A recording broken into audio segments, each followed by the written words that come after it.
All right, guys, welcome back. I am going to attempt to show you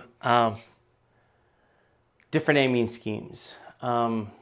It's complex because there's no good way to show you other than struggling, and like I'm about to struggle to show you, because I can't get you all to be behind the gun the way my vision is going to be behind. So I'm going to try to use the phone. Let's see if it works out. What I've taught for years now in classes is the different aiming scheme or different aiming solutions based on the target size that you need to get the hit to happen, right? So on open targets being targets that don't have any kind of no shoots, any kind of like problems, like, you know, like if you have a no shoot or something like that, right? You can't hit this one, so the target becomes smaller and smaller and smaller. Depending on the distance, you may not be as aggressive. Like if the target was all white and you only have this part of the target available, you obviously can't be as aggressive on that. That's a smaller target, which requires a different aiming solution, a different aiming scheme than something that's open like this. If you have a target like this at 3, 4, 5 yards, you barely need to aim at all to get good hits on this.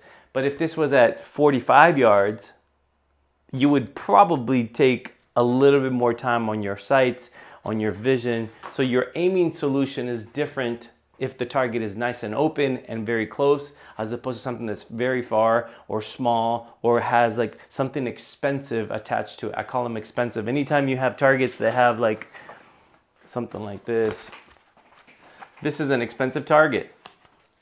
Because if I don't place hits right there where I want them, I'm probably going to start getting penalties or, you know, misses or penalties on the no shoots, right? So anytime you have what I consider an expensive target, something where penalties can occur or you miss or whatever. In real life, an expensive target would be in a hostage scenario, or maybe in the background of your target, there's a school bus or there's innocent civilians. Those are expensive targets.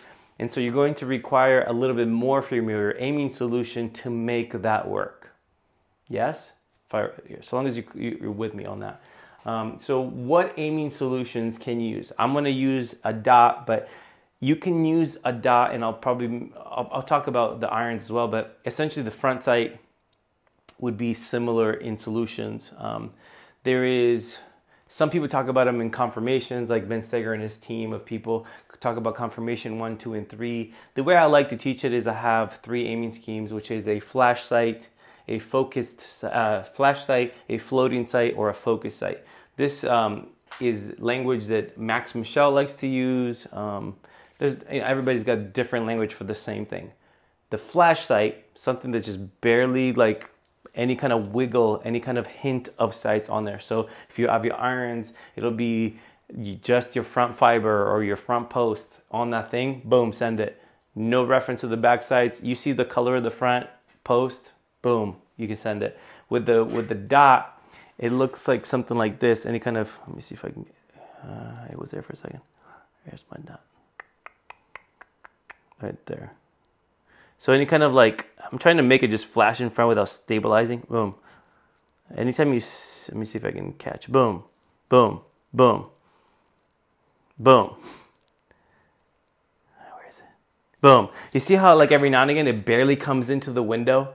You guys, I hope you see that. The second I'm saying boom as soon as I'm watching the phone. I'm obviously not looking at the gun. I don't know the angle and all that stuff, but as soon as I have any kind of streak of red in the A zone, boom, I'm finishing the press. I'm slamming through that trigger. That's got to be a pretty close and pretty big target, right? That's what we call a flash sight. Any kind of hint of red, for me because of this red dot, or any kind of hint of your fiber or your front sight or whatever you got, your front post, any kind of hint of that in an A zone. That's a close target, something